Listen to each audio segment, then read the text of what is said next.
Good evening. Residents of a 4-story apartment building in Courtenay were forced from their homes this morning as fire ripped through one of the units. As Dean Stoltz reports, 2 residents tried to save a woman and douse the flames as heavy smoke filled her suite. That's always been the fear, is a fire in the building. But that's exactly what happened as residents slept in the Pines apartments in Courtenay. Riel Laboucaine is awakened by the fire alarm at 10 to 5 a.m. and immediately leaves his second-floor suite. And then I made my way upstairs. I got up here to the 4th floor. There were a couple other fellows following with me. And we noticed that the fire alarm had been pulled. And then one of the fellows had noticed that there was smoke from underneath this door. He's reliving for us what he did just a few hours earlier. It's now a soot-covered hallway, the smell of smoke still strong. But just before 5 a.m., Laboucaine was worried about his neighbors and a woman who lives in 403. At that point, I went right down here and grabbed the fire extinguisher.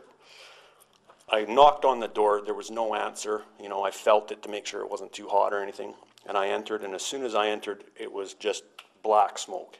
He moves inside the apartment to find heavier smoke and flames in the bedroom. I went in first. The 2 other fellows followed behind me. The whole time we were calling for someone to see if anyone was in here. Once I got to this point, the door was ajar about 6 inches. I pushed against it. I couldn't push it. I don't know if something had fallen and obstructed it. I didn't know if it was the woman that lived here or not. And I had to drop right to the floor because at this time the smoke was so terrible. And I saw flames coming from this, what seemed to be this area. Now I don't know where the fire started exactly, but so I managed to get my arm around with the fire extinguisher and shoot at the flames.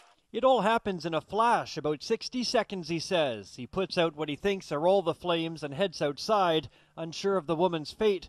That is, until he finds her already safe, standing out on the street. Unfortunately, Laboucaine hadn't put out all the flames, and within minutes the woman's bedroom is completely engulfed.